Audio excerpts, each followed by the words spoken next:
ஆன்மா, மனம், உடல் இது மூணுத்துக்கும் யோக தவத்திற்கு சம்பந்தம் இருக்கானா? சம்பந்தம் இருக்கு. இங்கு ஒன்றோடு ஒன்று சம்பந்தப்பட்டது தான். அதாவது ஜோதிட சாஸ்திரத்துல சொல்லுவாங்க, சூரியன், புதன், சுக்கிரன் மூணுமே சரகிரகங்கள், ஒன்றோடு ஒன்று சம்பந்தப்பட்ட கிரகமும் சொல்லுவாங்க. அதே போலதான் இந்த உடல், மனம், ஆன்மா ஒன்றோடு ஒன்று சம்பந்தப்பட்ட ஒரு விஷயம். அருள் இல்லார்க்கு அவ்வுலகில் இடமில்லை, பொருள் இல்லார்க்கு இவ்வுலகில் இடமில்லைன்னு சொல்லுவாங்க. பொருள் தேவைதான், ஆனால் பொருள் மட்டுமே இங்கு தேவையில்லை, அருளும் தேவை. அருள் இல்லாருக்கு எவ்வுலகிலுமே இடமில்லைங்கிறத தான் நான் சொல்லுவேன். ஏன் அப்படிங்கும்போது அருள் என்பது அறிவு சார்ந்த விஷயம். அறிவில்லாத ஒருவரிடம் நீங்கள் எவ்வளவு செல்வங்களை கொடுத்தாலும் அந்த செல்வம் அவர்கிட்ட தங்காது. அதுபோலதான் நீங்கள் அருள் எனும் இறை நிலையை, ஞான நிலையை நீங்கள் அடையாது, உங்களுடைய விழிப்பு நிலையை நீங்கள் உணராது, நீங்கள் என்னதான் பொருள் சேர்த்தாலும் இறுதி காலத்தில் அந்த பொருள் உங்களுக்கு பயன்படுமானா? பயன்படுவாது. உங்களுடைய பின் சந்ததியினருக்கு பயன்படலாம், குழந்தைகளுக்கு பயன்படலாம், மனைவி மக்களுக்கு பயன்படலாம். ஆனால் இந்த பொருள் உங்களுடைய பின் சந்ததியினருக்கு மட்டும்தான் பயன்படும்.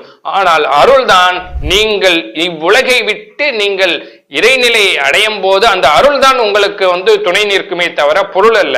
அதாவது மரணத்தை அடைந்து நீங்கள் அடுத்த நிலைக்கு நீங்க போகும்போது உங்களுக்கு அந்த அருள் இல்லாவிட்டால் மீண்டும் இங்கு மனித பிறப்போ அல்லது ஏதோ ஒரு பிறப்பெடுத்து அந்த அருளை நீங்கள் அடைவதற்கு மீண்டும் மீண்டும் பிறக்கணும். அதை தான் சொன்னாங்க, பிறவிக்கடல் நீந்துவர் நீந்தாதார் இறைவனடி செய்தார். பிறவிங்கிறது ஒண்ணு இல்ல, பல பிறவிகள் இருக்கு, பல பிறவிகளை எடுத்துக்கிட்டே இருக்கணும். கடல் மாதிரி பொருளுக்காக மட்டும் ஓடாதீர்கள், அருளையும் தேடுங்கள். அருள் என்பது இறைவனை பக்தி செய்து ஞானத்தின் வழியாக, தவயோகத்தின் மூலியமாக, தியானத்தின் மூலியமாக தான் இறைவனை நீங்கள் கண்டுணர்ந்து இறை சக்தியை பெற்று அருளை அடைய முடியும்.